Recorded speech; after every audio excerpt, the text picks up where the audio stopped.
So I had a patient ask me, as a physical therapist who specializes in working with runners, why does running faster seem to fix my problems that I'm having while running? And I've had a lot of patients come to me and give me similar stories of, if I run faster, if I just push myself to go faster, it seems like all of my issues go away. Well, there is a scientific reason behind why that is. I'm Dr. Christine Picky PT, and I love to work with runners because I am a runner, and so I understand the pains and aches that you go through, not only from a physical therapist perspective, but also from a runner's perspective. And the reason that you're going to have less issues overall if you push yourself to go faster for short periods is because when you're running faster, you have to produce more power to run faster, right?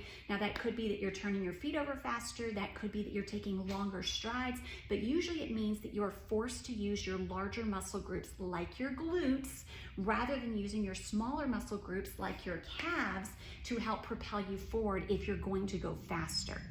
So scientifically, you are going to be using your larger muscle groups to be able to get faster.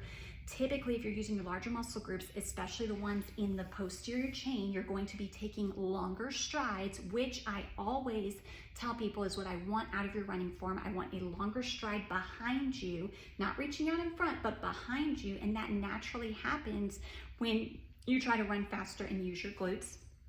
And then lastly, when you try to run faster and maybe turn your feet over faster, you're spending less impactful time on the ground.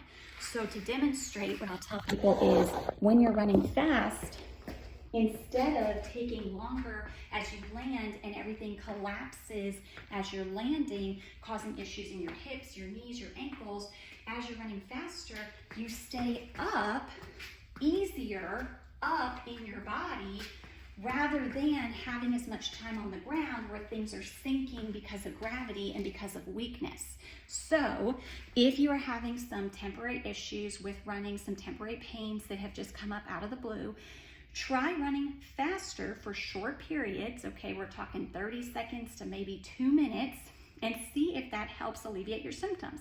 If it does, that doesn't necessarily mean that the long-term solution for you is to just run faster, but it does mean that you need to be spending less impactful time on the ground, you need to be taking longer strides, and you need to be using those larger muscle groups rather than the smaller ones to propel you forward. If you're struggling with knowing how to do this, make sure to call a physical therapist, a neuromuscular expert like myself, and we'd be happy to make a personalized plan for you to help you reach those goals and be able to run for longer, longevity of your life, keep doing this hobby and not have to give it up because of just poor body mechanics.